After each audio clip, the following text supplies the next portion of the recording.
Hello, good evening, नमस्कार। कैसे आप सभी? उम्मीद करते हैं मस्त होंगे, स्वस्थ होंगे। तो एक बार फिर से स्वागत है आपका अपने इस परिवार में जिसका नाम है जीके जीएस भाई अमित पांडे।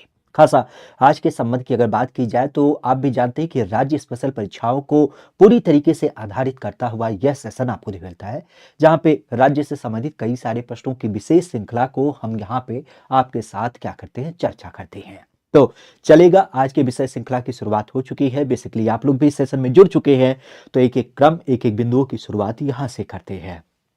इसी पर्याय, इसी विषय पहलू के साथ कि वाग्देवी की कृपा सदैव आपके ऊपर बरकरार रहे। सरस्वती महाभागे विद्या कमल लोचने, विद्या रूपी विशालाक्षी विद्या देही नमोस्तुते। माँ वाग्देवी का सानिध्य इस तरीके से प्राप्त हो ताकि नित नई ऊंचाइयों को आप लोग अचीव करें, यही संकल्पना सदैव से हमारी आपके प्रति होती है। आज के संबंधों की बात करें तो आज के क्रम में जिस एक पहलू के बारे में हम चर्चा करेंगे, खासा आप भी जानते हैं कि आरओ एआरओ परीक्षा टारगेट करता हुआ ये 6 बजे वाला सेशन आपको मिलता है और इसके अंतर्गत विभिन्न बिंदुओं के बारे में हम क्या करते हैं, चर्चा करते हैं। खासा आज का पर्याय जो आधारित है वो पिछले प्रश्न पत्रों के आधार पे हम कुछ कुछ प्रश्नों के बारे में यहाँ पर चर्चा करेंगे और समझेंगे परीक्षक के उस प्रवृत्ति को जो हमसे परीक्षा में जानने का प्रयास करता है। तो चलेगा, पहले प्रश्न के साथ अपनी क्लास की शुरुआत करें, लेकिन उससे पहले आज का ये मोटिवेशन कुछ इस तरीके से है कि सफलता हासिल करनी है तो किस्मत से ज्यादा मेहनत पे भरोसा रखना। खासा ध्यान रखिएगा कि अगर आपको किसी भी लक्ष्य को प्राप्त करना है तो उस दशा में हमें किस्मत पे दोष नहीं देना होगा, बल्कि अपने कर्म, अपने मूल पे ध्यान देना होगा। और इसी कारण से इस बात को दोहराया जा रहा है कि खास करके सफलता हासिल करनी है, अगर सफलता हासिल करनी है तो किस्मत से ज्यादा मेहनत पर भरोसा रखना, क्योंकि मेहनत ही एक ऐसा पर्याय है जो आपको उस लक्ष्य तक पहुंचा सकती है। पर्याय के रूप में अगर हम पहले प्रश्न की बात करें तो पहला प्रश्न आपके सम्मुख है, जिसका नाम है कुछ इस तरीके से कि उत्तर प्रदेश के निम्न क्षेत्रों में कौन सा क्षेत्र ऐसा है जो सबसे ज्यादा बाढ़ प्रभावित माना जाता है। आज यूपी के कई सारे क्षेत्र आपको सदैव देख मिलते हैं, लेकिन यहां पर अगर देखा जाए तो निम्नलिखित में से कौन सा क्षेत्र ऐसा है जो सबसे ज्यादा बाढ़ प्रभावित माना जाता है। और इस प्रश्न के प्रवृत्ति की जब बात की जाए तो आप देख सकते हैं कि यूपी पीसीएस परीक्षा 2012 की मेंस में यह क्वेश्चन आपसे पूछा गया। नाम की जब बात की जाए तो नाम का संदर्भ यह हमें देखने को मिलता है।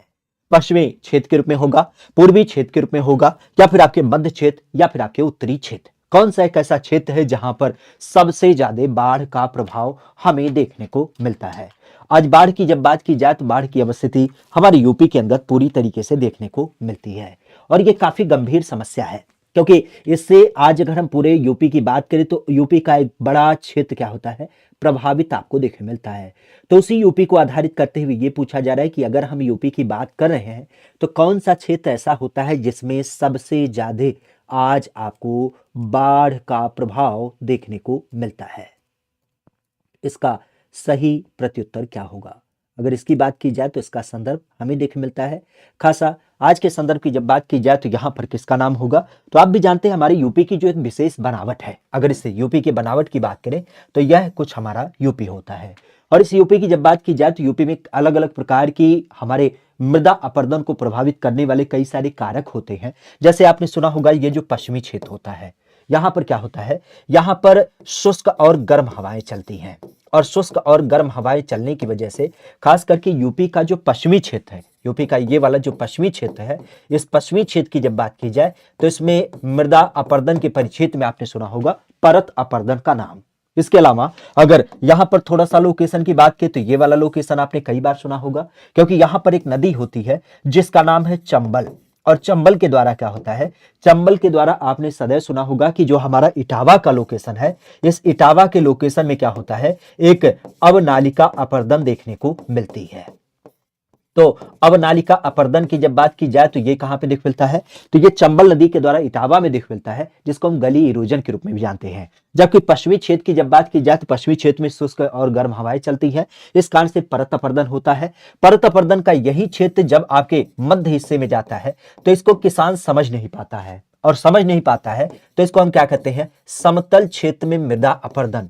तो समतल क्षेत्र में जो मृदा का अपरदन होता है उसको चूंकि किसान समझ नहीं पाता है तो उसको एक नाम दिया जाता है। सदैव आपने सुना होगा, इसको सामान्य शब्दों में बोला जाता है किसान की मौत। क्या कहते हैं, मध्य क्षेत्र में जब आपके मृदा का अपरदन होता है तो उसको हम लोग क्या नाम देते हैं, किसान की मौत के रूप में जाना जाता है।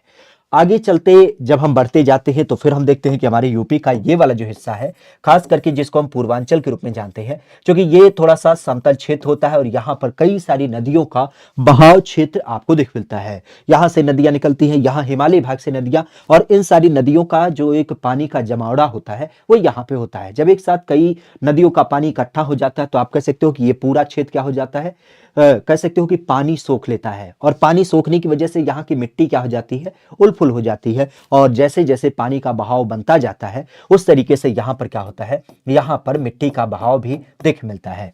तो आज हमारी यूपी की जब बात की जाए तो हमारी यूपी का वही क्षेत्र अर्थात पूर्वी यूपी की जब बात की जाए, जिसको हम लोग सामान्य शब्दों में क्या कहते हैं, पूर्वांचल के रूप में जानते हैं। तो पूर्वांचल का नाम ध्यान रखिएगा, क्योंकि पूर्वांचल की जब बात की जाए, पूर्वी यूपी की जब बात की जाए तो इसकी धरती क्या होती है, आज सबसे ज्यादा बाढ़ प्रभावित के रूप में दिख मिलती है। और बाढ़ प्रभावित के कारण एक चीज और ध्यान रखिएगा, हमारी यूपी की जब बात की जाए तो हमारी यूपी में जो सबसे ज्यादा अगर मृदा प्रभावित होता है तो सर्वाधिक अगर किसी माध्यम से प्रभावित होता है तो वह होता है आपके बाढ़ के माध्यम से। तो यह भी ध्यान रखिएगा, हमारे यहां पर सर्वाधिक प्रभावित अगर मृदा अपरदन का स्वरूप दिख मिलता है तो वह कैसे दिख मिलता है, तो वह आपको दिख मिलता है बाढ़ के द्वारा। क्योंकि बाढ़ की जब बात की जाए तो बाढ़ के माध्यम से केवल एक जिला नहीं बल्कि पूरब के कई सारे जिले क्या होते हैं, इससे प्रभावित होते हैं। जबकि पश्चिमी यूपी के 4-6 जिले, आपका इटावा केवल चंबल से, मध्य के 4-6 जिले आपके किससे होते हैं, या आपके जब हम शुष्क गर्म हवाओं की बात करें। लेकिन पूरा पूरा पूर्वांचल जो प्रभावित होता है, जिसमें करीब करीब 28 जिलों की संख्या है, वह आपके प्रभावित होती है, तो आपके पूर्वांचल लोकेशन से संबंधित होता है। इसे नाम के रूप में ध्यान रखिएगा। पूर्वांचल हमारे यहाँ पे सबसे ज्यादा मृदा अपरदन का विशेष कारक माना जाता है। और ये मध्य क्षेत्र को विशेष ध्यान रखिएगा, क्योंकि आपके यूपी पीसीएस में यह क्वेश्चन पूछा गया, किसान की मौत किसे कहा जाता है। तो किसान की मौत, ये समतल क्षेत्र में जो मृदा अपरदन होता है, चूंकि किसान इसको समझ नहीं पाता है तो इस कारण से इसको किसान की मौत के रूप में जाना जाता है।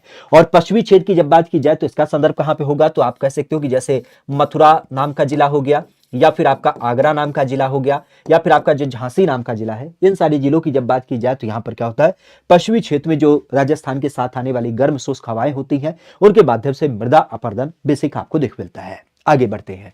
कहा जा रहा है कि उत्तर प्रदेश में सिंचाई का मुख्य साधन हमें देखने को मिलता है। इसका नाम संबंधित है नहर, नलकूप, तालाब या फिर अन्य साधन। और बेसिक अगर आप लोग इस सेशन में जुड़े हैं तो इस सेशन को लाइक और साझा भी करते रहें अपने दोस्तों मित्रों के पास। उनको भी बता दें कि अब आपकी क्लासेस की श्रृंखला शुरू हो चुकी है। आप लोग भी निर्विराग रूप से यहाँ पर जुड़ जाएं और अपने सपने को साकार करने के लिए एक नई ऊर्जा के साथ यहाँ पर उपस्थित हों। जैसा कि हम देख पा रहे हैं, हृदय कुमार, आकाश गौतम, अंशिका सिंह, कई सारे लोग आपके इस क्रम में जुड़ भी चुके हैं। चलिए यहां पर हम बिंदु की बात करें तो इसका संदर्भ क्या होगा कि सिंचाई के प्रमुख साधन हमारे यूपी के अंतर्गत आज हमें देखने को मिलते हैं। देखिए बेसिक अगर देखा जाए बीएसएम बाबू, तो हमारे यहां पर जो सिंचाई के अलग अलग साधन होते हैं, अगर उनके नामों की बात की जाए तो सीधे शब्दों में ध्यान रखिएगा, सिंचाई के हमारे यहाँ पर 4 प्रमुख साधन माने जाते हैं। परंपरागत स्वरूप में देखा जाए तो हमारे यहाँ पर नहर, करीब करीब 15% जो सिंचाई होती है वह नहर के माध्यम से होती है। फिर बात आती है हमारे यहाँ पर नलकूप। नलकूप की जब बात की जाए तो हमारी यूपी में करीब करीब 74% सिंचाई आपके नलकूप से होती है। नलकूप जिसको हम ट्यूबवेल या पंपसेट के रूप में जानते हैं। बाकी तालाब और कुएं की जब बात की जाए तो इससे क्या होता है, करीब करीब 8% सिंचाई का जो हिस्सा होता है वो तालाब और कुएं वगैरह के माध्यम से होता है, क्योंकि जो बुंदेलखंड का एरिया है वहां पे तालाब वगैरह के सानिध्य आपको अधिकतर मात्रा में दिख मिलता है। जबकि अन्य साधन की जब बात की जाए करीब करीब 0.5%, तो यह कहां पर, तो यह अलग अलग क्षेत्रों में आपको देखने को मिल जाता है। तो इस एक आधार पर अगर देखा जाए तो सबसे ज्यादा हमारे यहाँ पर किससे सिंचाई होती है, नलकूप, ट्यूबवेल या पंपसेट के। तो पंपसेट की जब बात की जाए तो कहां पर ऑप्शन है, केवल दो, बाकी 2 ऑप्शन अपने आप में कैंसिल हो गया। नलकूप के बाद दूसरा कौन सा आएगा, तो नहर आएगा। 2 के बाद 1 आना चाहिए कायदे से, तो 1 आ गया। 1 के बाद क्या आएगा, कुआं तालाब, और कुआं तालाब के बाद अन्य साधन। अर्थात हम सीधे तौर पे कह सकते हैं कि यहां पर क्या होगा, यह ऑप्शन ऊपर नीचे हो गया। बी की जब बात की जाए तो बी का सही जवाब यहां पर आपका एक सही उत्तर के रूप में देख मिल जाएगा। तो बी की जब बात की जाए तो बी जरूर ध्यान रखिएगा, 2, 1, 3, 4 ये क्या हो जाएगा, यह एक विशेष उत्तर हो जाएगा सिंचाई के मुख्य साधन के रूप में। बाकी बात करते हैं सिंचाई का सबसे बड़ा स्रोत हमारे यहां पर क्या है। सिंचाई का सबसे बड़ा स्रोत हमारे यहां पर कौन सा है, यूपीपीसीएस मेंस परीक्षा 2015 में यह क्वेश्चन पूछा गया। बेसिक अगर देखा जाए तो इसका मानक हमें दिख मिलता है। खास करके अगर देखा जाए तो नहर, तालाब, नलकूप या फिर आपका कुआं, कौन सा एक ऐसा साधन है जो सिंचाई के एक प्रमुख साधन के रूप में जाना जाता है। बेसिक अगर इसकी बात की जाए तो इसका संदर्भ क्या होगा, नामों की जब बात की तो इसका संदर्भ हमें प्रमुख रूप से देखने को मिलता है। आज सिंचाई के प्रमुख साधनों की जब बात की तो सीधे से उसी तर्क को आधारित करते हुए नहर, नहर से हमारे यहाँ पर कितना परसेंट, करीब करीब 15% सिंचाई। तालाब, इससे हमारे यहाँ पर करीब करीब 8% सिंचाई। नलकूप, नलकूप से हमारे यहाँ पर करीब करीब 74% सिंचाई। और कुआं अन्य पोर्टीशन की जब बात की जाए तो 0.5% सिंचाई इसके माध्यम से। अब यहां पर हम बिल्कुल देख सकते हैं कि हमारे यहां पर सबसे ज्यादा मात्रा में जो सिंचाई का एक पर्याय होता है वह किससे होगा, तो आप सीधे तौर पे कह सकते हो नलकूप। नलकूप या जिसको आप सामान्य शब्दों में क्या कह सकते हैं, ट्यूबवेल के रूप में भी जानते हैं। तो ट्यूबवेल की जब बात की जाए तो ट्यूबवेल की संख्या ध्यान रखिएगा, ट्यूबवेल या जिसे गांव देहात में पंप सेट भी कहा जाता है। तो आप भी देखते हैं नहर तो कहीं दूर दराज पे होती है, लेकिन पंप सेट की जो संकल्पना है वो आज कम से कम आपके खेत पर होगा, आपके पड़ोसी के खेत पर होगा, पड़ोसी के पड़ोसी का खेत पर होगा। इसका मतलब पंप सेट आज हर घर पीछे क्या होता है, देखे मिलता है। तो इसी कारण से यूपी के अधिकतर भागों में नलकूप या बोरिंग के माध्यम से क्या होती है, सिंचाई आपको अधिक मात्रा में देखने को मिल जाती है। तो यही संकल्पना हमारी यूपी में क्या होता है, सबसे ज्यादा सिंचाई का एक मानक स्थापित करता है। एक प्रश्न आपसे पूछा गया था, उसे भी जरूर ध्यान रखिएगा। कहा जाता है कि बताइए नहरों से हमारी यूपी में सबसे ज्यादा सिंचाई कहां पे होती है। तो सर्वाधिक नहरों की जब बात की जाए तो सर्वाधिक नहरों के माध्यम से अगर हम सिंचाई की बात करते हैं तो यह भी ध्यान रखिएगा, हमारा जो पश्चिमी यूपी का लोकेशन है क्या है, पश्चिमी यूपी की जब बात की जाए तो पश्चिमी यूपी में चूंकि कई सारी नहरों का कह सकते हो कि घना बसावट होता है, और उसी कारण से पश्चिमी यूपी में क्या होता है, आप कह सकते हो कि अत्यधिक मात्रा में नहरों से सिंचाई करी जाती है। एक क्वेश्चन एक बार और पूछा गया कि बताइए कुआं और तालाब से सिंचाई कहां पर होती है। तो कुआं और तालाब की जब बात की जाए तो इसके माध्यम से जो अत्यधिक मात्रा में सिंचाई होती है वो बुंदेलखंड लोकेशन में होती है, क्योंकि बुंदेलखंड का जो सीन है ना वो प्राकृतिक विविधता से युक्त है। अर्थात प्राकृतिक विविधता क्या मतलब, हम कह सकते हैं बुंदेलखंड में पठारी रीजन है तो वहां पर कोई बोरिंग किया नहीं जा सकता, पठारी क्षेत्र है। दूसरा, बुंदेलखंड ऐसा क्षेत्र है जहां पे पठार है तो वहां पर नहर की भी खुदाई नहीं हो सकती है। तो होता क्या है, क्योंकि आप भी देखे होंगे जब पहाड़ वगैरह पे जाते हैं तो कई बार पहाड़ी ऊंचाई पे जाती है, कई बार घाटी हो जाती है, तो प्राकृतिक रूप से जो यहाँ पर दर्रे हैं या जो आप कह सकते हो छोटी छोटी आपकी घाटियों जैसी संरचना है उसमें पानी इकट्ठा हो जाता है। तो उसी को हम छोटे शब्दों में तालाब, कुआं, पोखर के रूप में जान सकते हैं, कुंड वगैरह के रूप में जान सकते हैं, और उसी पानी को हम इस्तेमाल कर लेते हैं किसमें, सिंचाई के लिए। तो बुंदेलखंड के क्षेत्र में कुआं और तालाब के माध्यम से अधिक सिंचाई होती है, जबकि नहरों की जब बात की जाए तो नहर से हमारे यूपी के अंदर पश्चिमी यूपी में सबसे ज्यादा सिंचाई होती है। और ओवरऑल यूपी की जब बात की जाए तो पूरे यूपी में किससे होती है, तो पूरे यूपी में हमें देखने मिलता है किसका माध्यम, ट्यूबवेल या पंप सेट का माध्यम। तो इस चीज को भी ध्यान रखिएगा। वैसे नहरों की बात की जाए तो एक नाम जरूर ध्यान रखिएगा, नल्ले पाकिस्तान को, क्योंकि इसको क्या नाम देते हैं, नहरों का देश भी कहा जाता है। नहरों का देश हम किसे कहते हैं, पाकिस्तान को कहते हैं। और एक चीज और ध्यान रखिएगा, हमारे यहाँ पर नहरों के परिप्रेक्ष्य अगर नाम की बात की जाए तो एक नाम आपने सदैव सुना होगा, लाल बरेली का नाम ध्यान रखिएगा, क्योंकि लाल बरेली जिले की जब बात की जाए तो यहाँ पर आज सर्वाधिक लंबाई की नहरें आपको मिलती है, जबकि अमरोहा की जब बात की जाए तो अमरोहा में सबसे कम लंबाई की नहरें भी आपको देखने को मिल जाती हैं। तो इस चीज को खासा ध्यान रखिएगा, ये दो बिंदु आपके लिए काफी महत्वपूर्ण होते हैं। आगे बढ़ते हैं। कहा जा रहा है कि उत्तर प्रदेश में निम्नलिखित में से कौन सा नगर राष्ट्रीय महामार्ग 2 के द्वारा नहीं जुड़ा है। खासा यूपीपीसीएस मेंस परीक्षा 2012 में यह क्वेश्चन सीधे तौर पे पूछा गया। तो आगरा है, इलाहाबाद है, लखनऊ है, या फिर आपका मुगल सराय है। इस बिंदु की जब बात की जाए तो इसका सही जवाब क्या होगा, आकाश गौतम, अनुज कुमार, अंशिका सिंह, बीएसएफ, कौशल कुमार। कई सारे लोग जो इस सेशन में जुड़े हैं, बेसिक आप सबसे यही अपेक्षा होगी कि आप लोग इस सेशन को लाइक और साझा करें अपनी संकल्पनाओं, अपने आधार के साथ, ताकि आपकी व्यवस्थाओं में एक विशेष परिकल्पना को जन्म दिया जा सके और उसका एक विशेष मानक जो आपके लिए अलग से तैयार किया गया 6 बजे आरओ एआरओ के लिए, वह विधिवत क्रम में आपका इसी तरीके से संचालित हो। बेसिक आप चीजों के लिए बिल्कुल चिंतित ना हो, जितने भी आपके टॉपिक हैं उन सारी टॉपिक को यहाँ पे कवर कराया जाएगा। जैसा कि हमसे पूर्व में ही वादा किया गया था, हमने आपसे वादा किया था, उसको भी हम पूरी तरीके से यहाँ पर कंफर्म करेंगे। लेकिन थोड़ी सी बीच में कह सकते हो कि कुछ ऐसी जिम्मेदारियां होती हैं जिनको लेकर के व्यक्ति मजबूर होता है। तो शायद आपने देखा कि 2-4 दिन का क्लास जो था वो आपकी डिस्टर्ब रही, लेकिन अब विशेष इतना विश्वास दिलाते हैं कि शायद आने वाले दिनों में आपको कोई ऐसी बाधा, ऐसी कोई कठिनाई ना देख मिले। कौशल कुमार जी, बिल्कुल आपका कहना सत्य है। कल के दिवस में हम विशेष आपके साथ जुड़ेंगे। पहली बात तो सर्च करिएगा @GKGS बाई अमित पांडे, तो आपको चैनल का नाम मिल जाएगा।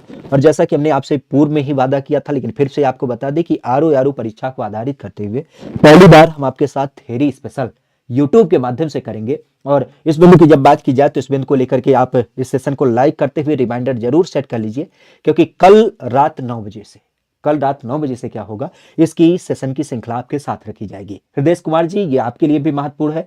यूपी पुलिस स्पेशल आपके 9 बजे पूरी तरीके से क्लास आधारित होती है, तो 9 बजे वाली क्लास में आप जुड़ते रहें। लेकिन इस क्लास को विशेष ध्यान रखिएगा, क्योंकि आप दोनों के लिए विधिवत तरीके से तैयार किया गया है, एक तो आरओ के लिए और एक आपके यूपी पुलिस के लिए। हालांकि बीच में आपके कंप्यूटर ऑपरेटर जूनियर असिस्टेंट का भी एग्जाम है, तो उसको भी यहां पे हम कंक्लूड कर सकते हैं। तो सीधे शब्दों में एक थ्योरी, एक ऐसी कंप्लीट थ्योरी जो आपके हर परीक्षाओं के लिए विशेष कारगर साबित हो, उसको हम कल से शुरू करने की कोशिश करेंगे। पहला सेशन इसका कल रात 9 बजे से होगा, इसे जरूर ध्यान रखिएगा। चलिए, यहां पर हम किसकी बात करें, यहां पर हम बात करें अपने प्रदेश को आधारित करते हुए कि निम्नलिखित में से कौन सा नगर राष्ट्रीय राजमार्ग 2 के द्वारा नहीं जुड़ा है। आज राष्ट्रीय राजमार्ग 2 की जब बात की जाए तो इसका मानक हमें देख मिलता है आगरा, इलाहाबाद, लखनऊ या फिर आपके मुगल सराय। अच्छी बात है आकाश गौतम जी कि आपका आईआरओ में पेपर लगा है। अब इस पेपर को देखिए क्लियर करना है, ऐसे पेपर को छोड़ना नहीं है। तो यहां पर हम किसकी बात करें, यहां पर हम विशेष बात करें आपके यूपी को आधारित करते हुए, तो इसका क्रम किसके रूप में हो जाएगा, आगरा, लखनऊ, मुगल सराय, इलाहाबाद।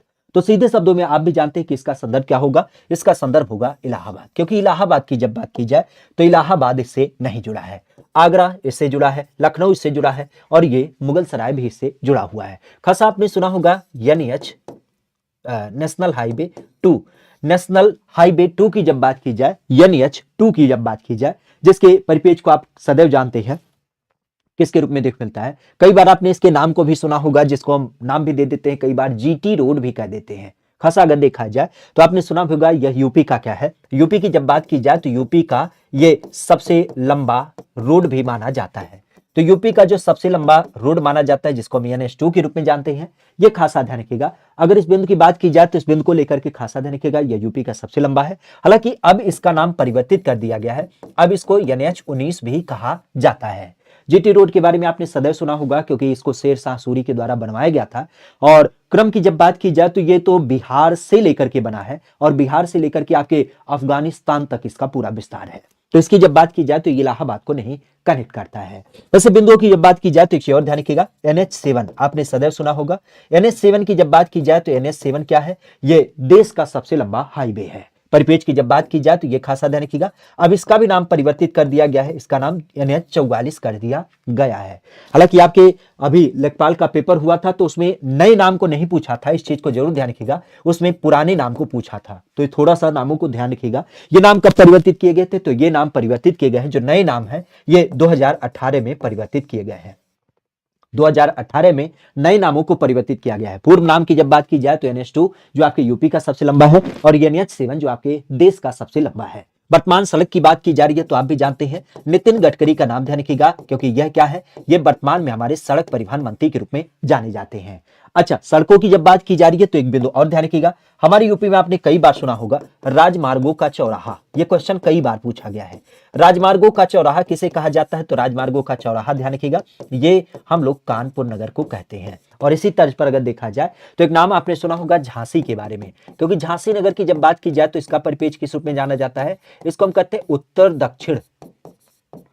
दक्षिण और पूरब पश्चिम गलियारा। तो उत्तर दक्षिण और पूरब पश्चिम जो गलियारा एक जगह पर आके मिलते हैं, वह कहां पे मिलते हैं, तो ये आपके झांसी नगर में आके मिलते हैं। तो इन दोनों चीजों को खासा ध्यान रखिएगा।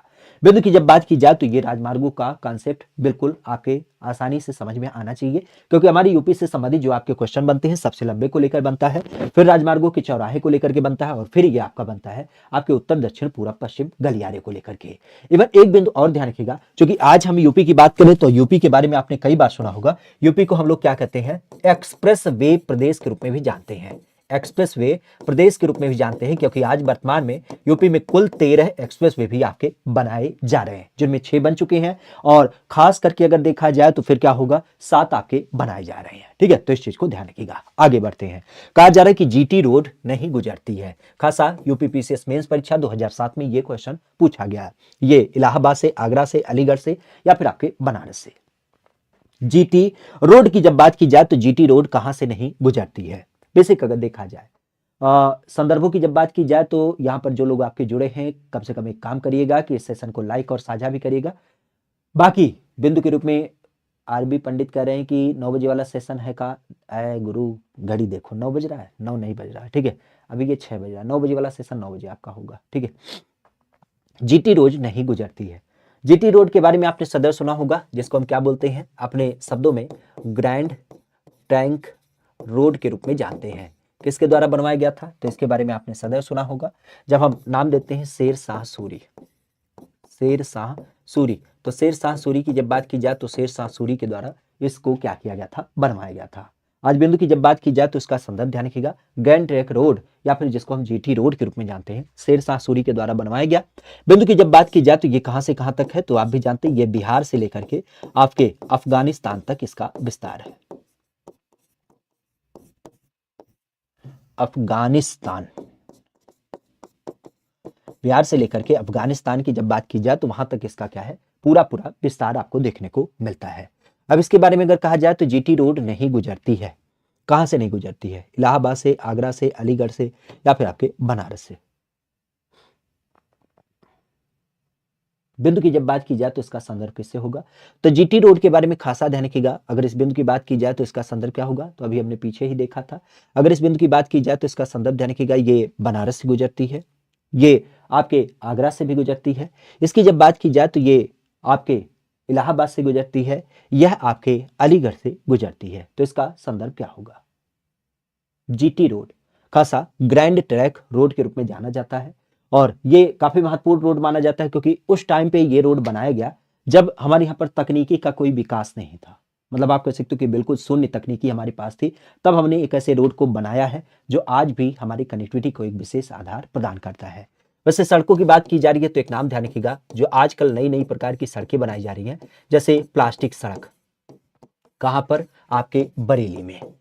आपके स्टील सड़क, स्टील स्लैग सड़क, स्टील स्लैग सड़क की जब बात की जाए तो ये कहां पर? तो ये आपके सूरत में।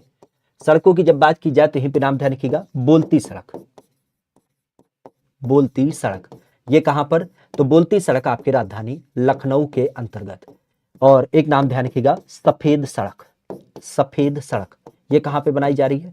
तो यह आपके गोरखपुर में बनाई जा रही है। हालांकि गोरखपुर के अलावा अगर देखा जाए तो इसके पूर्व में भी इसको केरल के अंतर्गत बना दिया गया है, केरल के अंतर्गत इसको बनाया गया। सफेद सड़क का कॉन्सेप्ट क्या है? तो सफेद सड़क का कॉन्सेप्ट ये है कि जो इन्वायरमेंट से सूर्य की गर्मी को ज्यादा अवशोषित ना करे। तो जब ज्यादा गर्मी अवशोषित ना करेगी तो क्या होगा? टायर वगैरह जो फटने की घटनाएं होती हैं वो ना होंगी। एक चीज और ध्यान रखिएगा, अभी आपने सुना होगा वर्ल्ड रिकॉर्ड धारित किया है हमारे सड़क बनाने वाले जो डिपार्टमेंट होते हैं। कौन सा वर्ल्ड रिकॉर्ड धारित किया? तो वर्ल्ड रिकॉर्ड इन्होंने बनाया है, गिनीज वर्ल्ड रिकॉर्ड बनाया है कि 100 घंटे में क्या किया है? 100 घंटे में इन्होंने 100 किलोमीटर सड़क को बना डाला है। ये इन्होंने अभी विश्व रिकॉर्ड बनाया है। क्या बनाया है?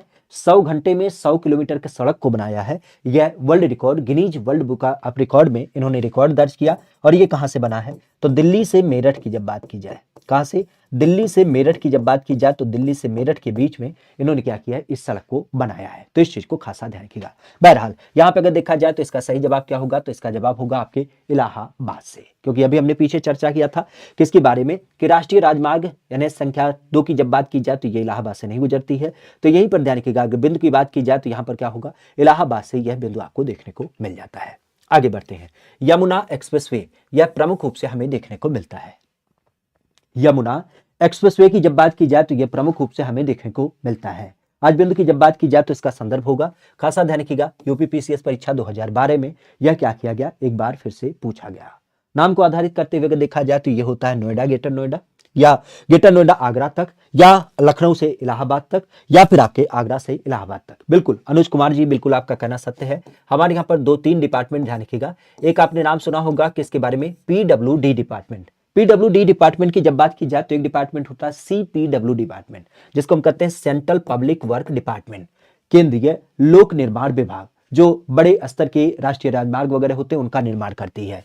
और एक होती है हमारी यहाँ पर पीडब्ल्यूडी, जिसको हम लोक निर्माण विभाग के रूप में जानते हैं, खास करके जो हमारे यहाँ पर गांव देहात की सड़कें बनाती हैं। और एक नाम और आपने सुना होगा बीआरओ के बारे में। BRO क्या कहते हैं, बॉर्डर रोड ऑर्गेनाइजेशन। ये खास करके सेना के उन जवानों के द्वारा क्या किया जाता है जो दुर्गम क्षेत्र होते हैं या बॉर्डर एरिया होता है वहां पे सड़क वगैरह को बनाया जाता है। तो इस तरीके से 3 संस्थान हमारे यहाँ पर प्रमुख रूप से मिलती हैं जो सड़कों का निर्माण करती हैं। अच्छा, सड़कों से एक चीज और आपको याद आना चाहिए, हमारे यहाँ पर 4 प्रकार की सड़कें होती हैं। कितने प्रकार की? 4 प्रकार की कुल सड़कें होती हैं। खासा एक होता है जिसको हम कहते हैं राष्ट्रीय राजमार्ग। राष्ट्रीय राजमार्ग का मतलब क्या होता है कि जो केंद्र सरकार के द्वारा अलग अलग कनेक्टिविटी प्रदान करने के लिए बनाया जाता है। फिर एक नाम आता है जिसको हम कहते हैं राज्य राजमार्ग। राज्य राजमार्ग का संदर्भ क्या होता है? एक ऐसे कॉन्सेप्ट जहां पर केंद्र सरकार के द्वारा कोई लोकेशन छूट जाता है तो उस दशा में राज्य सरकार क्या करती है, उसको कनेक्टिविटी प्रदान करती है, तो उस दशा में राज्य राजमार्ग। फिर आपका एक होता है जिसको हम नाम देते हैं जिला सड़क। जिला सड़क का मतलब क्या होता है? जिला के जितने भी आपके अलग अलग मुख्यालय होते हैं उन जिला मुख्यालय पे कनेक्टिविटी प्रदान करने के लिए, एक जिले के दूसरे जिले से जोड़ने के लिए यह जिला सड़क। और इसके बाद क्या होता है, एक नाम होता है जिसको हम कहते हैं ग्राम सड़क। तो ग्राम सड़क की संकल्पना आप भी जानते हैं, दूर दराज के कोई गांव जिसको कनेक्ट करने के लिए हमारे यहाँ पर छोटी छोटी रोडें आपकी क्या की जाती है, कंक्रीट के माध्यम से बनाई जाती हैं। ये किसके द्वारा? ये केंद्र सरकार के द्वारा बनाई जाती है। बाकी इनका नाम ध्यान रखिएगा क्योंकि यह किसके द्वारा, PWD अर्थात राज्य सरकार के द्वारा बनाई जाती है। तो 4 प्रकार की हमारे यहाँ पर सड़कें भी आपको देखने को मिल जाती है। वर्तमान में सड़क परिवहन मंत्री नितिन गडकरी का नाम जरूर ध्यान रखिएगा। यमुना एक्सप्रेसवे आपने कई बार सुना होगा, इसका नाम काफी चर्चा में रहता है क्योंकि इसकी जब बात की जाए तो ये कहां से कहां तक विस्तारित है, तो सीधे शब्दों में आप कह सकते हो कि यह ग्रेटर नोएडा से लेकर के आगरा तक विस्तारित है, जिसको आज हम लोग क्या कहते हैं, ताज एक्सप्रेस वे के रूप में भी जानते हैं। ताज एक्सप्रेस वे के रूप में भी इसे नाम दिया जाता है क्योंकि दिल्ली से लेकर के आगरा तक आपके यमुना नदी का किनारा है। तो उसी परिपेक्ष में क्या किया गया, इस यमुना एक्सप्रेसवे को बनाया गया है। कुल मिला के अगर देखा जाए तो आज इसकी वर्तमान में 165 किलोमीटर की क्या है, लंबाई आपको देखने को मिल जाती है। तो 165 किलोमीटर की लंबाई आपकी क्या हो जाती है, यमुना एक्सप्रेसवे की लंबाई होती है, जो यूपी का सबसे पहला एक्सप्रेसवे भी है। और यही एक्सप्रेसवे की जब बात की जाए तो एक सबसे और ध्यान रखिएगा, जब हम बात करते हैं लखनऊ आगरा एक्सप्रेसवे, लखनऊ आगरा एक्सप्रेसवे की जब बात की जाए तो इसका भी साथ ही नाम ध्यान रखिएगा क्योंकि इसकी लंबाई कितनी है, 315 किलोमीटर इसकी लंबाई पूरी देखने मिलती है, जो लखनऊ को आगरा तक कनेक्ट करती है। और इसके माध्यम से देख पाते हैं कि हमारी दिल्ली की कनेक्टिविटी आसान हो जाती है। क्यों? क्योंकि लखनऊ से आगरा और आगरा से ग्रेटर नोएडा और ग्रेटर नोएडा से फिर आपका दिल्ली, जहां पे अगर हम आज बात करें, चूंकि एक्सप्रेसवे राज्य के रूप में हम यूपी को नाम देते हैं, कुल 13 एक्सप्रेसवे हमारे यूपी में बनाए जा रहे हैं। तो ध्यान रखिएगा, हमारे यूपी का जो सबसे लंबा है, क्या है, हमारे यूपी का जो सबसे लंबा एक्सप्रेसवे है, अगर उसकी बात की जाए तो उसकी लंबाई अब कितनी होगी, तो वह होगी 594 किलोमीटर। क्या नाम है? तो यह नाम है गंगा एक्सप्रेसवे। गंगा एक्सप्रेसवे खासा आपने सुना भी होगा, मेरठ से लेकर के प्रयागराज तक इसको बनाया जा रहा है। और यहीं पर अगर देखा जाए तो यहीं पे बात आता है कि सबसे छोटा कौन सा होगा, तो सबसे छोटा ध्यान रखिएगा, ग्रेटर नोएडा से लेकर के नोएडा के बीच तक का कनेक्ट करने वाला एक आपका एक्सप्रेस वे बनाया गया है, जिसकी लंबाई मात्र क्या है, 25 किलोमीटर है। क्योंकि ये जो ताज एक्सप्रेसवे के बाद आपका ग्रेटर नोएडा तक हम पहुंच जाते हैं, लेकिन ग्रेटर नोएडा के बाद दिल्ली पहुंचने के लिए ये 25 किलोमीटर का क्या किया गया है, एक आपका एक्सप्रेसवे बनाया गया है, जो यूपी का आज वर्तमान सबसे छोटा है। तो यूपी का सबसे छोटा ग्रेटर नोएडा से नोएडा के बीच तक का 25 किलोमीटर का, और यूपी का सबसे बड़ा अभी वर्तमान में आपका गंगा एक्सप्रेसवे, जिसकी लंबाई 594 किलोमीटर है। हालांकि इससे पहले जो था वो लखनऊ आगरा एक्सप्रेसवे था, जिसकी लंबाई कुल 315 किलोमीटर थी। ठीक है, आगे की बात करते हैं। ताज अंतरराष्ट्रीय हवाई अड्डा स्थापित किया जा रहा है।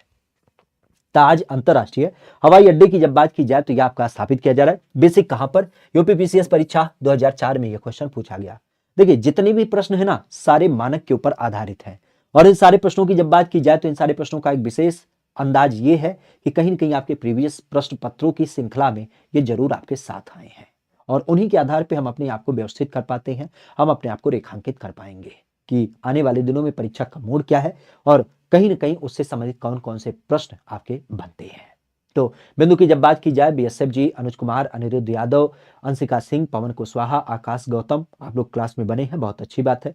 कम से कम एक कार्य करिएगा कि इस क्लास को लाइक करते हुए अपने दोस्तों मित्रों के पास साझा भी करिएगा। चैनल पे नए हैं तो इस चैनल को भी सब्सक्राइब करिएगा, क्योंकि अभी वर्तमान में अगर बोला जाए तो आप भी जानते हैं कि शाम 6 बजे आरो यारो स्पेशल क्लासेज, और फिर रात 9 बजे आपके यूपी पुलिस कांस्टेबल आधारित आपको विशेष क्लासेज देखने को मिलती हैं। बाकी आने वाले दिनों में और भी कुछ नई क्लासेज आपकी ऐड होंगी, समय के साथ उसकी भी सूचना दी जाएगी। कल की क्लास को विशेष ध्यान रखिएगा, हम बार बार करें, क्योंकि कल आपका एक विशेष संदर्भ आपके साथ साझा किया जाएगा रात के 9 बजे से।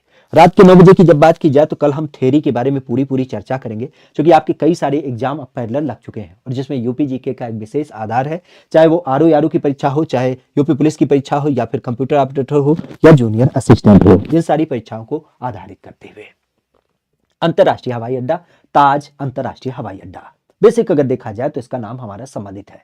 तो ताज अंतरराष्ट्रीय हवाई अड्डे की जब बात की जाए तो आप भी जानते हैं, जिसको आज हम लोग कहां देख पाते हैं, गौतम बुद्ध नगर जिले में देख पाते हैं। ये ताज अंतरराष्ट्रीय हवाई अड्डे की जब बात की जाए तो ये भी खासा ध्यान रखिएगा, जिसको आज आप लोग किस रूप में जानते हैं, जेवर अंतरराष्ट्रीय हवाई अड्डे के रूप में जानते हैं। कहां से संबंधित है, ये गौतम बुद्ध नगर जिले से संबंधित है। एक चीज और ध्यान रखिएगा, क्योंकि हवाई अड्डे की बात हुई है और अंतरराष्ट्रीय हवाई अड्डे की बात हुई है, तो यह ध्यान रखिएगा हमारी यूपी के अंतर्गत कुल मिला के कितने हवाई अड्डे हैं, तो 6 अंतरराष्ट्रीय हवाई अड्डे हैं। कितने हैं, 6 अंतरराष्ट्रीय हवाई अड्डे आपको देखने को मिल जाते हैं।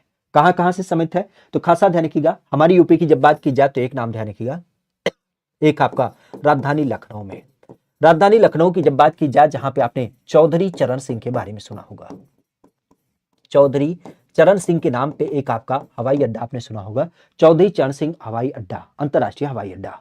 चौधरी चरण सिंह के अलावा एक आपने नाम सुना होगा बनारस का नाम। बनारस की जब बात की जाए तो बनारस का संदर्भ कहां से, बनारस की जब बात की जाए तो बनारस का संदर्भ ध्यान रखिएगा, क्योंकि बनारस के परिपेक्ष में बनारस का जो नाम संबंधित है, वहां पे आपने लाल बहादुर शास्त्री का नाम सुना होगा। तो लाल बहादुर शास्त्री के नाम से क्या है, यहां पर एक अंतरराष्ट्रीय हवाई अड्डा आपका बनाया गया है। इसके अलावा अगर यहीं पर देखा जाए तो नामों को आधारित करते हुए ध्यान रखिएगा, एक नाम आपने सुना कहां पे, कुशीनगर अंतरराष्ट्रीय हवाई अड्डा। तो कुशीनगर अंतरराष्ट्रीय हवाई अड्डा प्रमुख रूप से मिलता है। और कुशीनगर के अलावा अगर देखा जाए तो एक नाम और आपने सुना होगा कहां पे, जब हम बात करते हैं आपके अयोध्या में अंतरराष्ट्रीय हवाई अड्डा। तो अयोध्या का मर्यादा पुरुषोत्तम भगवान श्री राम के नाम से एक अंतरराष्ट्रीय हवाई अड्डा बनाया जा रहा है, जिसके बारे में आपने देखा होगा कल परसों एक विमान भी यहां पर उतरा है। इसके अलावा अगर यहीं पर देखा जाए तो एक आपका जेवर में, जहां पर हम क्या बोलते हैं, नोएडा या फिर ताज अंतरराष्ट्रीय हवाई अड्डे के रूप में जानते हैं। और साथ ही साथ अगर देखा जाए तो एक और आप ध्यान रखिएगा, उन्नाव जिले की जब बात की जाए तो उन्नाव जिले में एक नया हवाई अड्डा आपका स्थापित किया जा रहा है, जिसका नाम है नवाबगंज अंतरराष्ट्रीय हवाई अड्डे की जब बात की जाए, जो आपके उन्नाव जिले में स्थापित होगा। तो इस तरीके से हमारी यूपी में वर्तमान में कुल 6 क्या हो जाते हैं, अंतरराष्ट्रीय हवाई अड्डे आपको देखने को मिल जाते हैं। ये अंतरराष्ट्रीय हवाई अड्डे हैं, ध्यान रखिएगा, ये घरेलू विमान के लिए नहीं है। घरेलू विमान की जब बात की जाए तो उसके लिए आपके 33 हवाई अड्डे अलग हैं, लेकिन ये जो है ये अंतरराष्ट्रीय उड़ानें होती हैं। जैसे हम कह सकते हैं कि यहां से उड़ान सीधे आपके अमेरिका के लिए जाती है, यहां से उड़ान आपकी सीधे इंग्लैंड की जाती है, दूसरे देश के लिए जो आपके विमान उड़ते हैं उसको हम अंतरराष्ट्रीय हवाई अड्डे के रूप में जानते हैं। और यहां पर एक नाम और आपको पता होना चाहिए, क्योंकि 2 नाम काफी चर्चा में थे। एक आपका बनारस का हवाई अड्डा, जहां हम कहते हैं कि संचालन में सर्वश्रेष्ठ, संचालन की जब बात की जाए तो संचालन के लिए जो सर्वश्रेष्ठ पुरस्कार होता है, वह सर्वश्रेष्ठ पुरस्कार किसे प्रदान किया गया था, तो वह प्रदान किया गया था बनारस को। और यहीं पर अगर देखा जाए तो लखनऊ का नाम ध्यान रखिएगा, क्योंकि लखनऊ में पहली बार क्या किया गया है, कार्गो सेवा को शुरू किया गया है। कार्गो सेवा मतलब आप कह सकते हो माल ढुलाई, जिसे हम कह सकते हैं। माल ढुलाई की जब बात की जाए तो यह श्रृंखला यहां से चालू की गई। और एक चीज और ध्यान रखिएगा, कई बार चर्चा में है चित्रकूट का हवाई अड्डा, क्योंकि चित्रकूट की जब बात की जाए तो चित्रकूट की धरती पर कैसा हवाई अड्डा बनाया जा रहा है, तो यहां पर एक जो एयरपोर्ट बनाया जा रहा है वो खासा ध्यान रखिएगा, अपने आप में अनोखा है, table top airport. Table top airport ध्यान रखिएगा, एक ऐसा एयरपोर्ट होता है जिसका बनावट कुछ इस तरीके से होता है। और ये बनावट इस कारण से रखा जाता है क्योंकि बहुत सारे जब पठारी रीजन होते ना, तो वहां पे समतल मैदान ना होने की वजह से बहुत लंबी पट्टी नहीं बनाई जा सकती है। तो उस दशा में पहाड़ी एरिया को तोड़ फोड़ करके क्या किया जाता है, लाइक का टेबल संरचना बना दिया जाता है। लेकिन यह घटनात्मक भी होता है, क्योंकि अगर जहाज को हम इतनी दूरी में नहीं उतार पाएंगे ना, तो आगे बहुत बड़ी गहरी खाई होती है, जहाज घाटी में भी जाने के चांसेज होते हैं। लेकिन वही है, बड़े विमान यहाँ पर नहीं उतरते हैं, सतर्कता के आधार पे। जैसे आपने विभिन्न प्रकार के जलपोतों का नाम देखा है, जहां पे विमान वाहक पोत हमारे क्या होते हैं, बड़ी आसानी से उस पर उतारे जाते हैं। तो उसी आधार को ध्यान में रखते हुए टेबल टॉप एयरपोर्ट को भी हम कम लोकेशन वाले, जहां पर कह सकते हो कि बहुत समतल मैदान नहीं होता है, कठिन आप कह सकते हो पठारी रीजन होता है, तो वहां पर ऐसे बनाए जाते हैं। पहली बार ये ऐसा एयरपोर्ट आपके केरल के कोचीन में बनाया गया था, अब हमारे यूपी के चित्रकूट में भी बनाया जा रहा है। वैसे नामों की बात की जाए तो एक नाम और ध्यान रखिएगा, क्योंकि हम एयरपोर्ट की बात करें तो एक नाम आपसे कई बार पूछा जाता है, कोचीन एयरपोर्ट, ये किस लिए संबंधित है? तो कोचीन एयरपोर्ट की जब बात की जाए तो देश का पहला ऐसा एयरपोर्ट है जो पूरी तरीके से क्या होता है, सौर ऊर्जा से संचालित होता है। सौर ऊर्जा मतलब हम कह सकते हैं कि यह एक ऐसा एयरपोर्ट जहां पे सूर्य ऊर्जा का पूरा पूरा इस्तेमाल किया जाता है। तो देश का पहला एयरपोर्ट कोचीन एयरपोर्ट, इसका भी नाम ध्यान रखिएगा। आगे की बात करें, कहा जा रहा है कौन सुमेलित नहीं है, निम्नलिखित में से कौन सुमेलित नहीं है? आज इस बिंदु की बात की जाए तो इसका नाम है कानपुर से चकेरी, बनारस से बाबतपुर, लखनऊ से अमौसी, आगरा से फुर्सतगंज। नाम की जब बात की जाए तो इसका संबंध क्या होगा? हमारी यूपी को आधारित करते हुए अगर बिंदु की बात की जाए तो इसका संबंध किस रूप में देखने को मिलता है? इसका संबंध हमें देखने को मिलता है, किस क्रम में इसका नाम होगा? अनुज कुमार बीएसएफ, अंशिका सिंह, अनिरुद्ध यादव, पवन कुशवाहा, आकाश गौतम, आरबी पंडित, अनुज कुमार, प्रियंका पांडे। आप लोग इस सेशन में जुड़े हैं तो एक काम जरूर करिएगा कि इस सेशन को लाइक और अपने दोस्तों मित्रों के पास साझा भी करेगा, ताकि उन लोगों को भी क्या किया जा सके, इस सेशन में जोड़ा जा सके जो अभी भी किसी कारण से यहाँ पर नहीं जुड़े हैं, यहाँ पर किसी कारण से नहीं जुड़े हैं। ठीक है, बेसिक अगर देखा जाए तो इसका सही जवाब क्या होगा? तो सीधे शब्दों में अगर देखा जाए तो इसका क्रम किससे जोड़ना चाहिए? तो आप भी जानते हैं कि हमारे यहाँ पर अगर देखा जाए तो किसका नाम यहाँ से संबंधित हो जाएगा, किसका नाम यहाँ पे संबंधित नहीं होगा। यहाँ कहा जा रहा है कौन सा युग्म सुमेलित नहीं है, इस चीज को जरूर ध्यान रखिएगा, कौन सा यहाँ पे सुमेलित नहीं है। अब देखिए, अगर हम थोड़ा सा संदर्भों की बात करें, कानपुर, तो कानपुर में तो चकेरी है, ये बात तो हमें बिल्कुल पता है। कानपुर में जो है, कानपुर की जब बात की जाए तो कानपुर में क्या है, चकेरी नाम का हवाई अड्डा है, बिल्कुल सत्य है। बनारस की जब बात की जाए तो बनारस में तो बाबतपुर ही है। बनारस में कैसे आप लोग कह रहे हैं, वहां पे नहीं लिखा है, इस चीज को जरूर ध्यान रखिएगा। बनारस में तो बाबतपुर है ना, बनारस में बाबतपुर नहीं है तो फिर क्या है बताइए थोड़ा सा। ठीक है, लखनऊ में अमौसी हवाई अड्डा आपको देखने को मिलता है। बाबतपुर हवाई अड्डे को ही हम लाल बहादुर शास्त्री हवाई अड्डे के रूप में जानते हैं। अमौसी हवाई अड्डे को ही हम क्या बोलते हैं, चौधरी चरण सिंह के रूप में जानते हैं।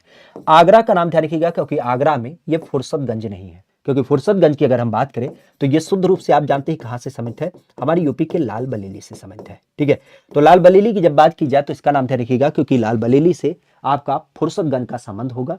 क्यों? क्योंकि आगरा से इसका कोई लेना देना नहीं है। ठीक है, बाकी संदर्भों की जब बात की जाए, कानपुर का चकेरी, बनारस का बाबतपुर और फिर आपका लखनऊ का अमौसी। अमौसी हवाई अड्डे को हम एक नाम देते हैं क्या, चौधरी चरण सिंह। चौधरी चरण सिंह हवाई अड्डे की जब बात की जाए तो इसका नाम ध्यान रखिएगा, ये लखनऊ का नाम दिया जाता है। और बाकी अगर बनारस की बात करें तो बनारस को हम क्या नाम देते हैं, लाल बहादुर शास्त्री।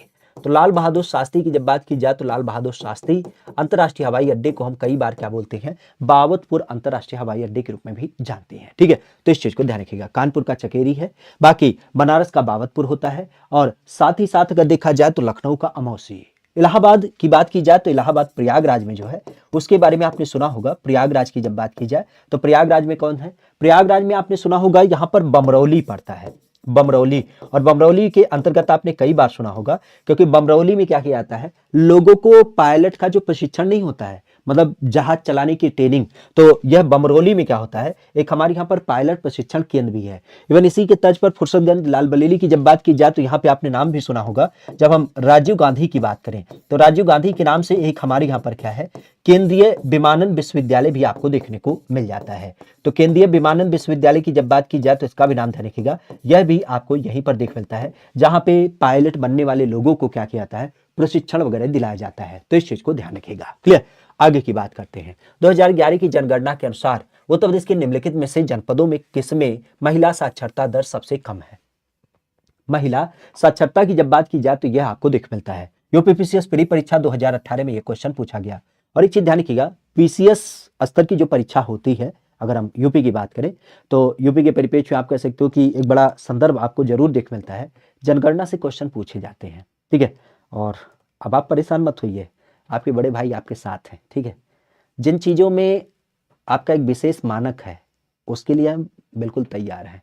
थोड़ा सा हम बार बार करें कि कुछ बाधाएं आ गई थी तो बिना मतलब का कह सकते हो कि इरेगुलरिटी हो गई थी, लेकिन संभव है कि आगे से ऐसी कोई संकल्पना अब ना देखने मिले। ठीक है, तो अब आपकी रेगुलर क्लासेज होगी और जैसा कि थीम है उन सारी थीम को लेकर के हम आपके साथ कनेक्ट होंगे।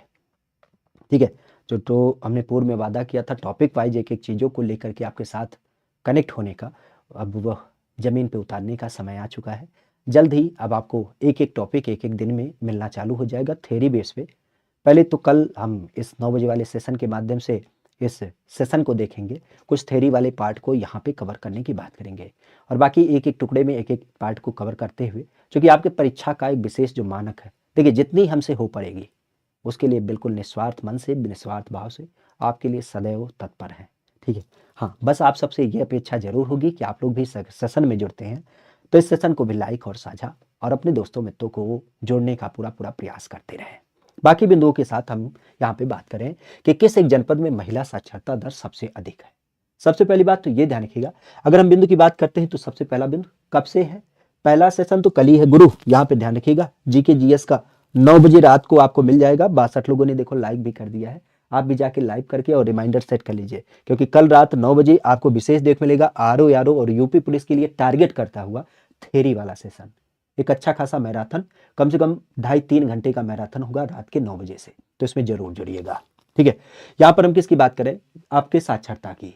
साक्षरता की जब बात की जाए तो सबसे पहली बात ध्यान रखिएगा, हमारे यूपी में जो एक साक्षरता का स्तर है, अगर उस साक्षरता के स्तर की बात की जाए तो वो कितनी है, 67% साक्षरता है। और 67% साक्षरता की जब बात की जाए तो उसका नाम ध्यान रखिएगा। सबसे महत्वपूर्ण बात आती है कि हमारे यूपी में सबसे ज्यादा साक्षरता कहाँ पे है, तो गौतम बुद्ध नगर जिले का नाम ध्यान रखिएगा, सबसे ज्यादा पढ़ा लिखा। और श्रावस्ती की जब बात की जाए तो श्रावस्ती में सबसे कम पढ़ाई लिखाई का स्तर होता है। बेसिक अगर देखा जाए, बिंदु के रूप में अगर देखा जाए तो बिंदु के रूप में ध्यान रखिएगा, यहाँ पर बिंदु की जब बात की जाए तो यहाँ ध्यान रखिएगा। खास करके फिर बात आती है पुरुष, ये पढ़ाई लिखाई स्तर में पुरुष, और फिर बात आती है महिला। तो पुरुष और महिला का स्तर क्या है, तो पुरुष और महिला के रूप में ध्यान रखिएगा। 67% टोटल पढ़े लिखे हैं, लेकिन इसमें अगर हम पुरुष की बात की तो 77% पुरुष पढ़े लिखे हैं। और महिला की जब बात की जाए तो महिला कितनी पढ़ी लिखी है, तो ये आपके 57% पढ़ी लिखी है। तो महिला और पुरुष का अंतर ये हो जाता है। लेकिन फिर बात आती है जिले के स्तर पे, तो जिले के स्तर पे ध्यान रखिएगा, गौतम बुद्ध नगर जिले में सबसे ज्यादा पुरुष पढ़े लिखे हैं। और श्रावस्ती की जब बात की जाए तो श्रावस्ती में क्या है, सबसे कम पुरुष पढ़े लिखे हो जाते हैं।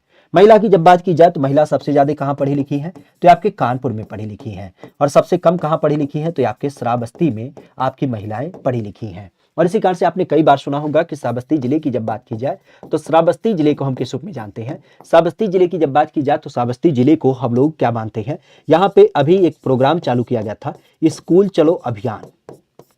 स्कूल चलो अभियान, क्योंकि आप भी जानते हैं अभी कोविड आया था, तो कोविड आने के बाद बहुत सारे बच्चे घर बैठ गए थे, तो उन बच्चों को फिर से एक बार स्कूल भेजने का प्रयास किया गया। और इस परिप्रेक्ष्य में आप कह सकते हो स्कूल चलो अभियान 2.0 को चालू किया गया। तो कहां से शुरू हुआ, ये आपके इसी श्रावस्ती से, क्योंकि श्रावस्ती में क्या है, महिला साक्षरता सबसे कम आपको देखने को मिल जाती है। तो यहाँ पूछा है महिला साक्षरता दर सबसे कम कहाँ पे है, तो सबसे कम जो है वो आपके श्रावस्ती में देखने को मिलता है। श्रावस्ती जो खास करके आपके नेपाल के साथ अपनी सीमा को साझा करता है। और भगवान बुद्ध की जब बात की जाए तो भगवान बुद्ध के बारे में तो आप भी जानते हैं, भगवान बुद्ध एक अच्छा खासा समय यहाँ पर व्यतीत किए थे। खास आपने सुना होगा जैसे जेतवन के नाम की बात की जाती है तो जेतवन यहीं पर स्थित है। अंगुलीमाल के बारे में आपने सुना होगा, अंगुलीमाल डाकू जिसका संबंध यहीं पे है, तो अंगुलीमाल का स्तूप वगैरह भी आपको यहीं पर देख मिलता है। कहा जा रहा है कि उत्तर प्रदेश में सर्वाधिक साक्षरता वाला जिला है। यूपी का सबसे ज्यादा पढ़ा लिखा जिला कौन सा है, अब इसमें कोई संदेह नहीं होना चाहिए, क्योंकि यहाँ पर अगर देखा जाए तो यहाँ पर किसके बारे में पूछी गई है, सर्वाधिक साक्षरता वाला जिला कौन सा है। हालांकि यहाँ पे सर्वाधिक साक्षरता के परिप्रेक्ष्य एक शब्द जोड़ लीजिएगा, क्योंकि यहाँ पर आपसे पूछा जा सकता है किसके बारे में, महिला साक्षरता के रूप में, क्योंकि बाकी कोई ऐसा मैच करता हुआ ऑप्शन नहीं है। सबसे ज्यादा महिला साक्षरता वाला जिला कौन सा है, तो आप कह सकते हो कि यह हो जाएगा आपका कानपुर नगर, क्योंकि अभी हमने देखा महिला साक्षरता की जब बात की जाए हमारे यूपी में तो महिला साक्षरता कितनी है, 57% है। और 57% के परिप्रेक्ष्य अगर हम पुरुष और महिला के परिप्रेक्ष्य में देखें तो सबसे ज्यादा पढ़ी लिखी कहाँ पे है, कानपुर नगर में है। लेकिन जब हम बात करते हैं सबसे कम पढ़ी लिखी तो ये आपके कहाँ से है, श्रावस्ती से संबंधित आपको देखने मिल जाती है। तो या तो यहाँ पे गौतम बुद्ध नगर जिला होता, ठीक है, तो गौतम बुद्ध नगर होता तो बिल्कुल आपका सही ऑप्शन होता कि सबसे ज्यादा पढ़ा लिखा जिला आपका गौतम बुद्ध नगर है। लेकिन ऑप्शन में ऐसा गौतम बुद्ध नगर है ही नहीं, कानपुर है। तो कानपुर के आधार पे हम क्या कर सकते हैं, सबसे ज्यादा, इसका मतलब ये महिला पूछना चाह रहा था, जो कि एक आपका शब्द छूट गया है। तो सर्वाधिक महिला साक्षरता आपके कानपुर नगर से देख मिल जाता है। ठीक है, आगे की बात की जाए तो कहा जा रहा है किस एक धार्मिक समुदाय का उत्तर प्रदेश में तीसरा प्रमुख स्थान हमें देख मिलता है। जनगणना से अच्छे खासे क्वेश्चन पूछे जा रहे हैं, इस चीज को हम बार बार आपको बता रहे हैं। ठीक है, ध्यान में रखिएगा। अब यहाँ पे कहा जा रहा है कि धार्मिक समुदाय की जब बात की जाए तो कौन सा एक ऐसा धार्मिक समुदाय है जो सबसे ज्यादा यहाँ पर आपको देख मिलता है। अजबिंदु की जब बात की जाए तो इसका पर्याय हमें बेसिकली देखने मिलता है बौद्ध, जैन, ईसाई या फिर आपका सिख। सबसे पहली बात तो ये ध्यान रखिएगा, अगर हम जनगणना की बात करें 2011 की, तो 2011 की जनगणना क्या हमें बताती है? 2011 की जनगणना ये हमारी बताती है कि 19,98,12,341 ये हमारी यूपी में रहने वाले लोगों की संख्या है। और लोगों की रहने वाले संख्या के आधार पर अगर देखा जाए तो 16.51% लोग क्या करते हैं, आपके यूपी में निवास करते हैं देश के कुल। और देश के अनुपात में अगर देखा जाए तो देश की कुल जनसंख्या का आप कह सकते हो पहला स्थान हमारी यूपी में लोग निवास करते हैं।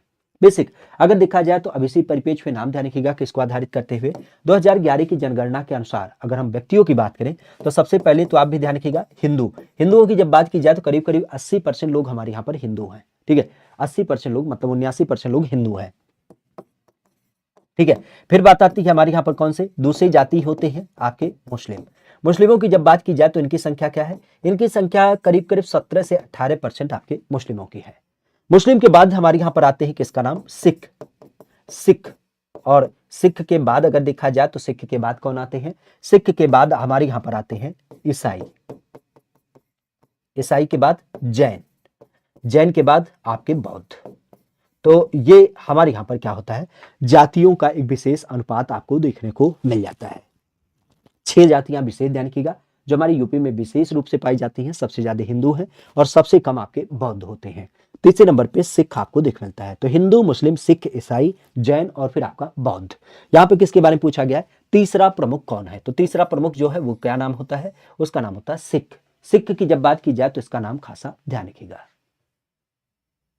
अनमोल सिंह। अरे गुरु परेशान काहे हो रोज? ठीक है, एक काम करो, देखो सीधी सी बात हम बार बार करें, आप YouTube पे जाओ, कुछ ना करो, YouTube जैसे आप खोलते हो ना @GKGS भाई अमित पांडे लगा करके सर्च करो, कुछ नहीं करना है। ठीक है, जैसे आप सर्च करोगे एक चैनल मिल जाएगा, ये चैनल खोल लो। ठीक है, आपकी देखो यहाँ क्लासेस चल रही हैं। हम बार बार करें कि आपकी यूपी जीके वाली जो यूपी पुलिस की क्लास है वो रात के 9 बजे होती है, यथा उचित समय पे आपको उसी टाइम पे होगा।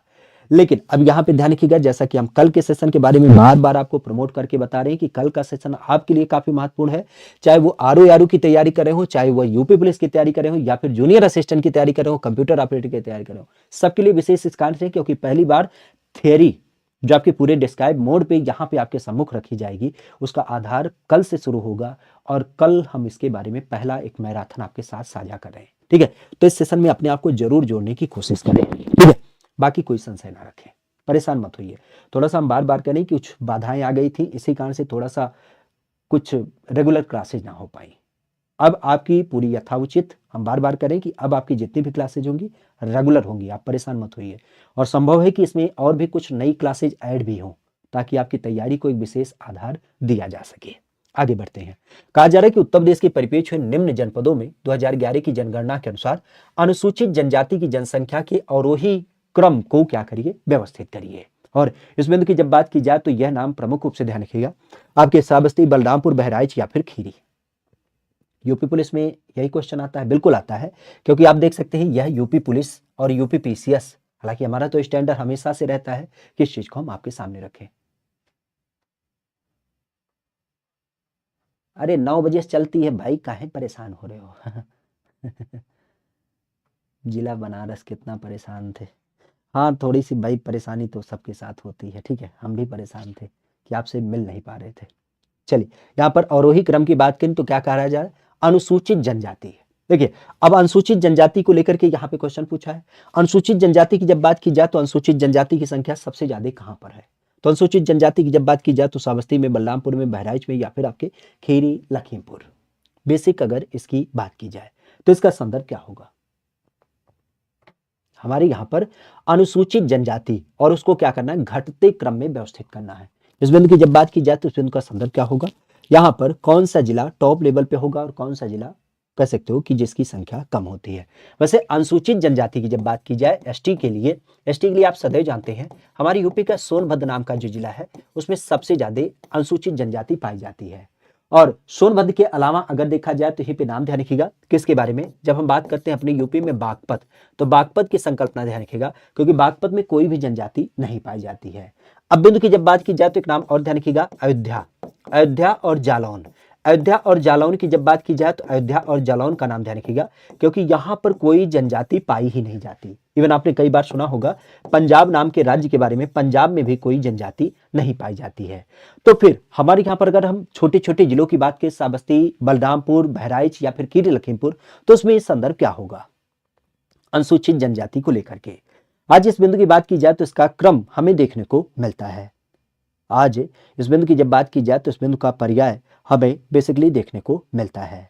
तो खासा एक चीज आप जानते हैं कि अगर हम थोड़ा सा संदर्भ को बताएं तो श्रावस्ती चूंकि हमारी यूपी का सबसे छोटा जिला माना जाएगा, और इस बिंदु की जब बात की जाए तो इसका नाम किससे सम्मिलित हो जाएगा?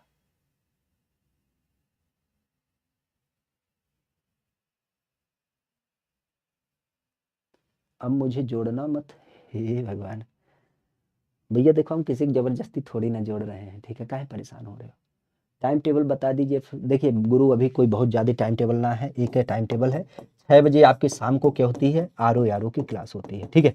और आने वाले समय में आप कह सकते हो कि 9 बजे आपकी क्या होती है? यूपी जीके वाली क्लास होती है, ठीक है? समय रहा अगर जो सारी चीज़ें प्रबंधित रही तो जल्द ही आपको क्या होगा? 2 क्लासेज और आपको देख मिलेंगी। एक आपका जीके जीएस का आधारित होगा और एक आपकी हिंदी की क्लास हो जाएगी। और आने वाले समय में पुनः कह सकते हैं कि यहाँ पर रीजनिंग और रीजनिंग के अलावा मैथ की क्लास भी कंटिन्यू हो जाए। तो संभावित है कि आपकी सारी चीज़ों को लेकर के यहाँ पर क्या होगा? आपके बिंदु को यहाँ पर देख मिलेगा, ठीक है? चलिए यहाँ पर हम किसकी बात करते हैं? यहाँ पर आधारित करते हुए अगर बिंदु की बात की जाए तो इसका नाम प्रमुख रूप से ध्यान रखिएगा। किसके बारे में हम बात करें? आपके यष्टि को लेकर के। यष्टि के लिए खासा देखा जाए तो यष्टि को लिए खासा ध्यान रखिएगा। हमारे यहाँ पर सबसे ज्यादा अगर कोई जनजाति की संख्या पाई जाती है तो कहाँ पे पाई जाती है? तो वो खीरी लखीमपुर में पाई जाती है। खीरी लखीमपुर, केवल 2 ऑप्शन है, ठीक है? बाकी को हटाते हैं।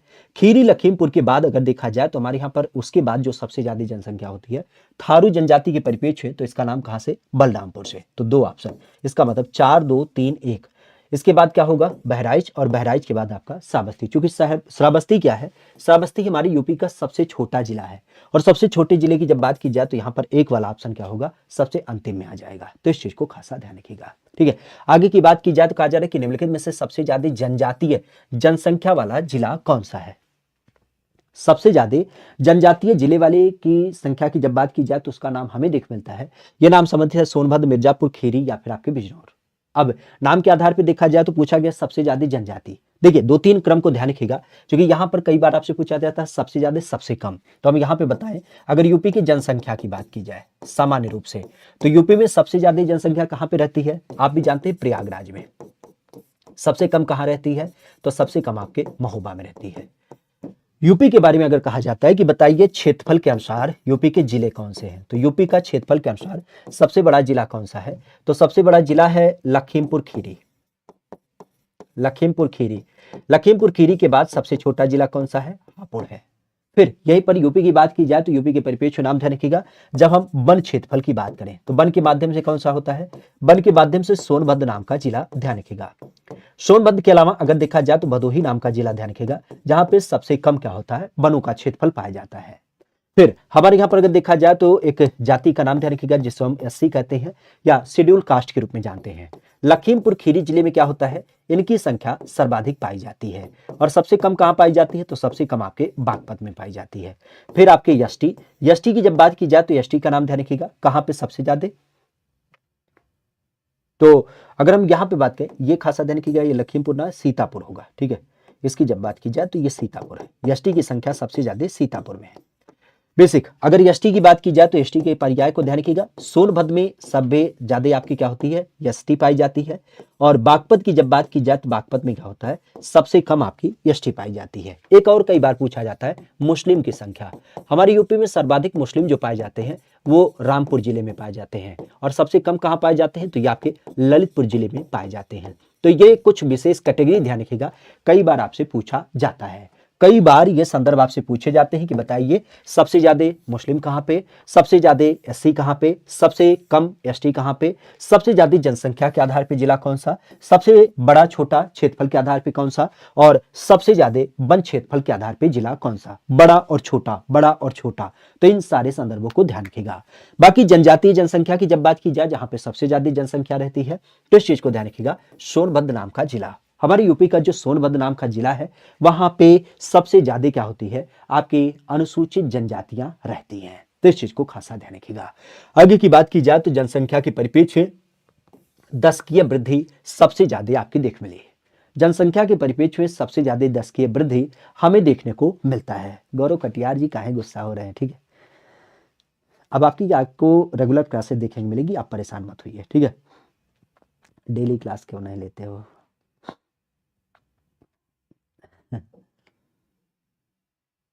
परेशान मत होइए, आगे से आपकी सारी क्लासेस रेगुलर होंगी, ठीक है।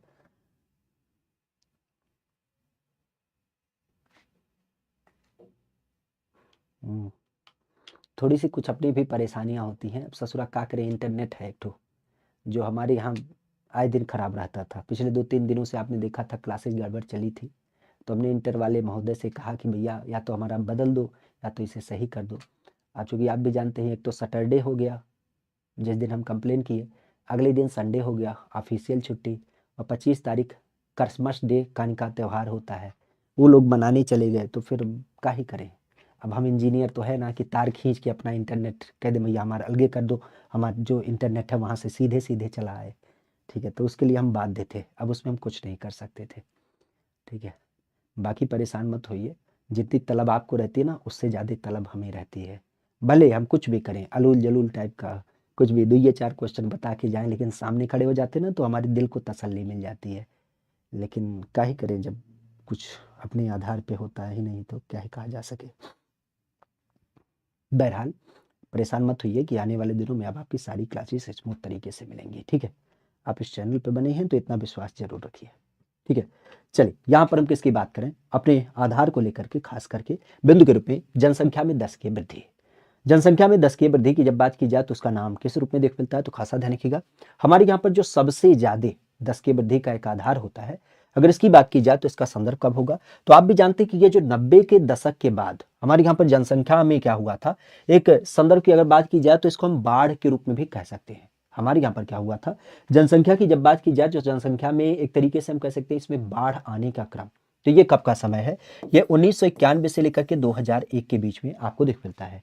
जैसे आज आप देखते हैं ना कि हमारे यहाँ पर 20.23% क्या है, जनसंख्या का ग्रोथ है। तो इस टाइम पे क्या था, इस टाइम की अगर बात की जाए तो इस टाइम पे जनसंख्या की वृद्धि दर जो थी 20.25 के करीब करीब आपको दिख मिलता है। मतलब जनसंख्या का एक अच्छा खासा ग्रोथ रेट यहाँ पे आपको दिख मिलता है 90 के दशक में।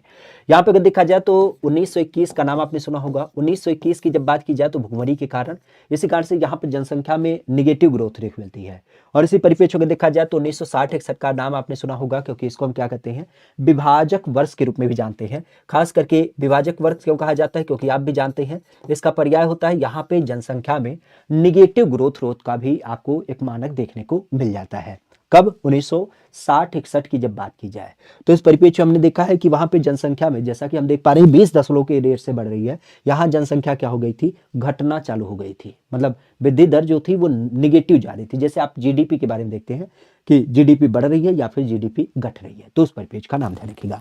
तो 1991 से 2001 के बीच में क्या होती है, जनसंख्या का एक बड़ा विस्तार हमें देखने को मिलता है, ठीक है। बहरहाल कहा जा रहा है कि 2001 से 2011 की अवधि में उत्तर प्रदेश की जो दशकीय जनसंख्या वृद्धि दर रही वह कितना रही थी, 2001 से 2011 के बीच में। खासा अगर देखा जाए तो इस दशक में जनसंख्या की वृद्धि दर हमें देखने मिलता है। रुपेश वर्मा जी, बिल्कुल आपका अभिनंदन है, स्वागत है, ठीक है। चलिए आप जुड़ गए हैं, बहुत अच्छी बात है। चैनल पे जुड़े हैं तो एक काम जरूर करिएगा, इस चैनल को सब्सक्राइब कर लीजिएगा, क्योंकि अब आपकी आने वाले समय में जितने भी क्लासेज होंगी वह आपको केवल यहीं देख मिलेंगे, ठीक है।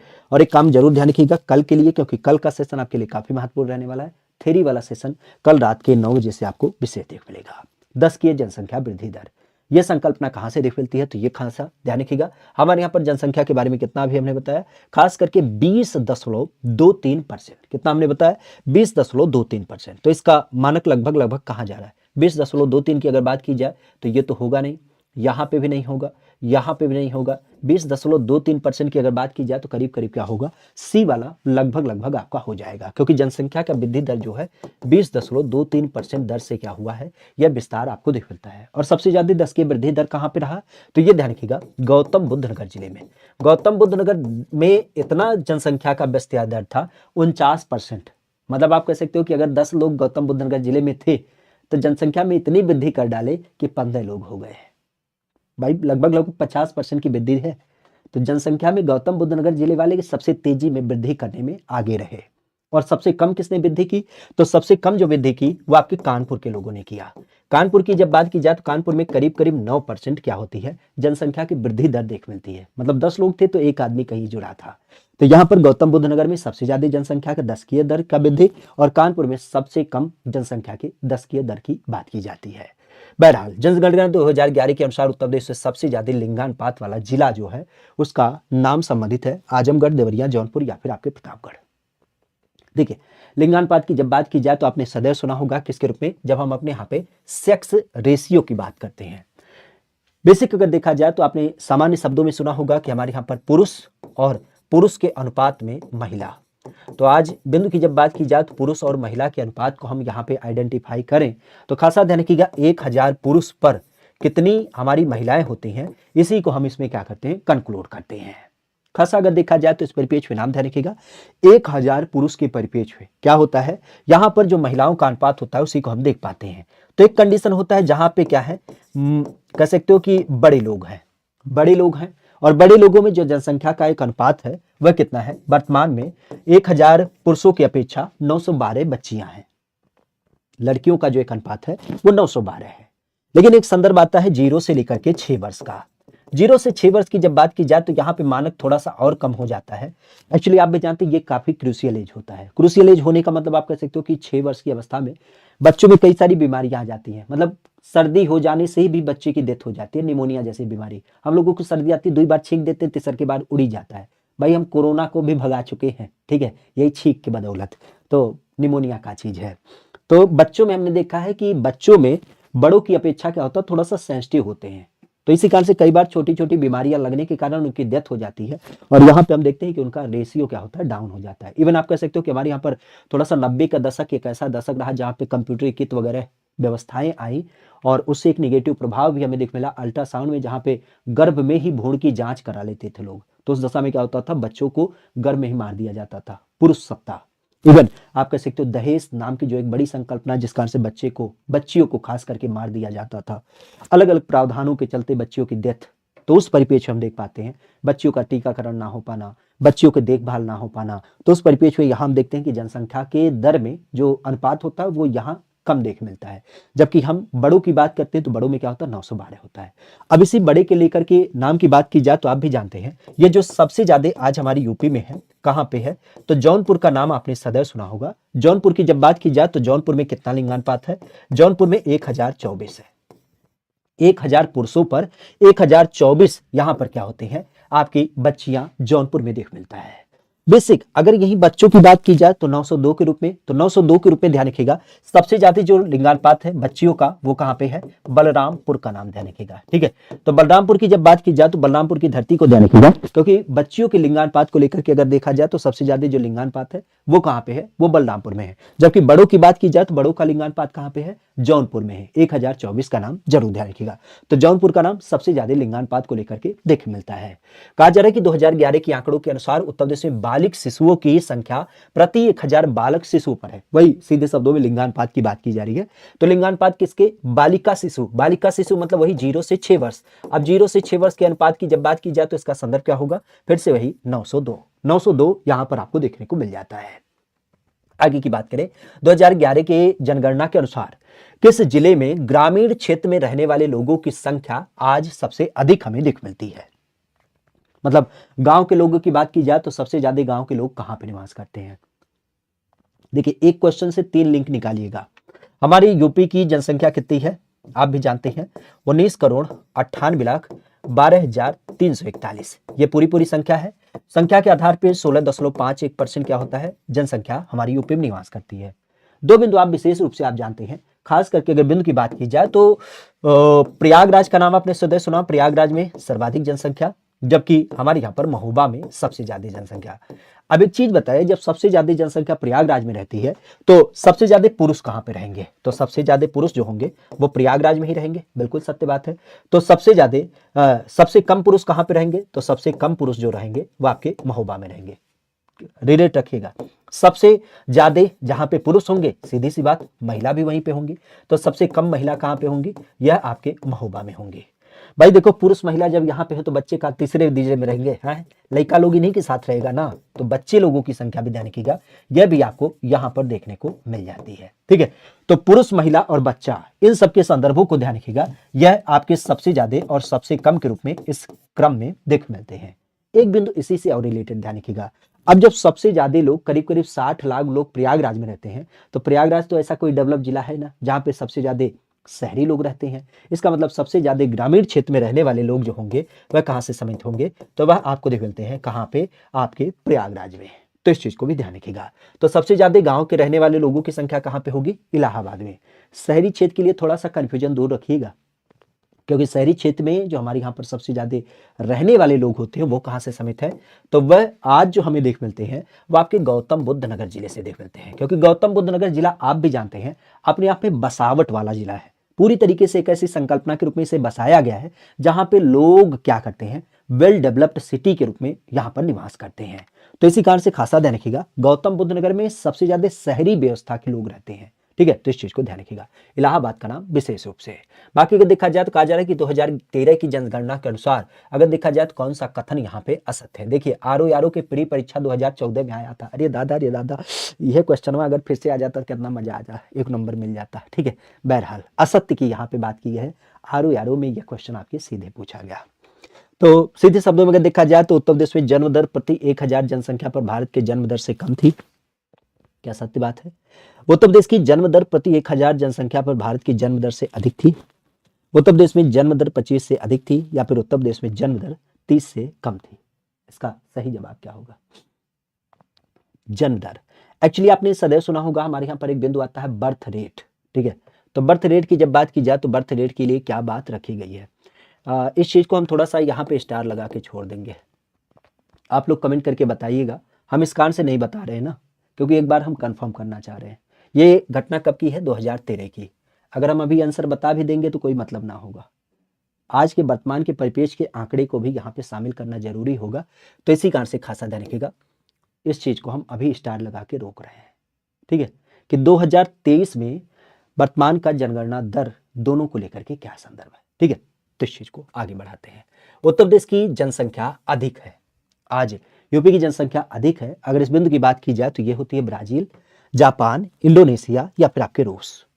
आपने सदैव सुना है कि हमारे आज यूपी को अगर एक देश के रूप में घोषित कर दिया जाए तो इसकी जनसंख्या देश के बराबर होगी, और इस देश के बराबर होने की दशा में इसका क्रम क्या होगा? ठीक है, ये होगा बिल्कुल। देखिए, कहने का मतलब ये ना है, कहने का मतलब वो 2013 का क्वेश्चन है, तो 2013 और 2023 10 साल का अंतर है। ठीक, और आज हमारे यहाँ पर रिपोर्ट की जब बात की जाए तो कई सारे रेट घट चुके हैं, बढ़ चुके हैं। आज की वर्तमान अवस्था क्या है उसके बारे में थोड़ा सा उस पर प्रकाश डालना सबसे उचित होगा, क्योंकि पिछले प्रश्न तो आपके ना के बराबर आने वाले हैं, ये बात आप भी जानते हैं। ठीक है, तो इसी कारण से बहरहाल उत्तर प्रदेश की जनसंख्या अधिक हमें देख मिलती है। तो किससे अधिक है? देखिए, हमें कुछ नहीं पता, लेकिन एक चीज जरूर पता है कि हमारी जनसंख्या जो है वो किससे अधिक है? इंडोनेशिया से लगभग अधिक है। तो इंडोनेशिया की जब बात की जाए तो इंडोनेशिया की अधिक है, इसका मतलब 2 ऑप्शन आपके सामने होना चाहिए। यहां पर नहीं है, यहां पर नहीं है, 2 ऑप्शन अपने आप में कैंसिल हो गए। फिर एक नाम और ध्यान रखिएगा, कई बार आपने सुना होगा कि हमारी जो जनसंख्या है वो किसके बराबर है? वो लगभग आपके ब्राजील के बराबर है। तो इस चीज को ध्यान रखिएगा, 1 और 2 कहां पर है? 1 और 2 की जब बात की जाए तो यही इसका सही उत्तर होगा। हमारी आज भारत की जो जनसंख्या है, भारत की जनसंख्या तो आप भी जानते हैं आज विश्व में सबसे पहले नंबर पे आ चुका है। चाइना को भी हमने क्या किया? पछाड़ दिया है। क्या मामले में? जनसंख्या के मामले में। तो भारत आज विश्व के मामले में क्या हो गया है? सबसे ज्यादा जनसंख्या रखता है। लेकिन भारत का जो यूपी राज्य है वो भी सबसे ज्यादा जनसंख्या रखता है। और उस जनसंख्या के मामले में आपने कई बार सुना होगा कि इंडोनेशिया और ब्राजील की जब बात की जाए तो उसकी जनसंख्या के बराबर हमारे यूपी के लोग रहते हैं, मायने रखता है। ठीक है, तो इस चीज को ध्यान रखिएगा। खासा इन बिंदुओं के साथ ही आज के सेशन को अब हम यहीं विराम देंगे, लेकिन हाँ, आपसे बार बार आग्रह होगा @GKGS बाई अमित पांडे को सर्च करिएगा ताकि आपको ये चैनल आसानी से मिल जाए। और इसी बिंदु को आधारित करते हुए इस बिंदु को भी ध्यान रखिएगा कि आप इस चैनल को सब्सक्राइब करें, और चैनल सब्सक्राइब करने के अलावा इस कल वाले सेशन को विशेष रूप से ध्यान रखिएगा। वैसे ध्यान रखिएगा आपका 6 बजे वाला सेशन जो है ना वो होगा ही होगा, लेकिन ये 9 बजे वाला जो सेशन है वो कंबाइंड रूप से आपके सामने आएगा, जिसमें आपकी भी बात की जाएगी आरओ के लिए, और यूपी पुलिस कांस्टेबल की जब बात की जाए तो उनके लिए भी। क्योंकि देखो भाई, थ्योरी कोई अलग मसला तो है ना। अगर हम राजधानी की बात करें, अगर हम यूनेस्को साइट की बात करें, अगर हम रामसर साइट की बात करें, तो लगभग लगभग दोनों का पर्याय सेम ही है। तो हमने सोचा क्यों ना एक सेम एनर्जी के साथ एक अच्छी क्लास आपके साथ रखी जाए। तो कंबाइंड रूप में क्या करेंगे, हम कल रात 9 बजे आपसे यहां पर मुलाकात करेंगे, और पूरे एक स्वस्थ तन मन धन से 2 ठू पन्ना खरीद लीजिएगा और 1 ठू नीला करिया कलम का पेन ले लीजिएगा। देखिए बहुत सारी चीजें आप जानते हैं, लेकिन यहां पर एक चीज और ध्यान रखिएगा, बहुत सारी चीजें आपको नई भी सुनने को मिले, तो ऐसा ना हो कि केवल सुन करके आप उसे दिमाग से भुला दें, उसे नोट कर लीजिए, ताकि आने वाले दिनों पे क्या करें, आप उसको खास करके कहीं ना कहीं इस्तेमाल कर पाए, रिवीजन कर पाए। सर्च करने पर नहीं मिलता है ऐसी बात तो नहीं है। देखिए अभी हम लिख के सर्च करते हैं, ठीक है, हम हटा दिए पूरी तरीके से, @ लिखे, GKGS बाई अमित पांडे। आप तो सजेशन में भी देता है, आप तो आ जाता है, ऐसी कोई बात नहीं। देखिए सर्च करने पे पहले नंबर पे आ गया। वो देखो जब छोटा चैनल था ना, नया नया बना था, तब नहीं आया था। अब धीरे धीरे जैसे जैसे सब्सक्राइबर जुड़ते जा रहे हैं, जैसे जैसे वीडियो पढ़ती जा रही है ना, तब उसको भी लग रहा है कि अच्छा हाँ कोई है जो काम करता है रेगुलर, ठीक है। तो उसने कहा कि अच्छा इनका भी चैनल दिखाई देते हैं, ठीक है। तो अब आप सर्च जब करते हैं तब आपको मिल जाता है, ऐसी बात नहीं है, ठीक है। बहरहाल चलिएगा, आज के बिंदु को अब हम यहीं पर हम खत्म करते हैं। मिलते हैं फिर अभी 9 बजे वाली क्लास में, जो कि आपकी रेगुलर चलती है। लेकिन कल के सेशन को विशेष ध्यान रखिएगा, हो सकेगा तो अपने दोस्तों मित्रों के पास भी साझा कर देगा, कोशिश करिएगा कि उन लोगों को भी सेशन में जोड़ा जा सके। और थोड़ा सा क्षमा चाहते हैं अपनी तरफ से, क्योंकि 2-3 दिवस की क्लासेज आपकी बाधा हुई, लेकिन फिर भी एक उत्साह एक जुनून के साथ आपके साथ जब जुड़े हैं, तो ये जरूर ध्यान रखिएगा कि जब तक आपके क्रम को लेकर के खास करके हम लोग यहाँ पे उस आधार तक का पूरा पर्याय व्यवस्थित ना कर लेते हैं, तब तक हम रुकने वाले लोगों में से नहीं हैं, ठीक है। चलिएगा, आज के विषय संकल्पना को ही समाप्त करते हैं। आप सबका बहुत बहुत धन्यवाद, आभार।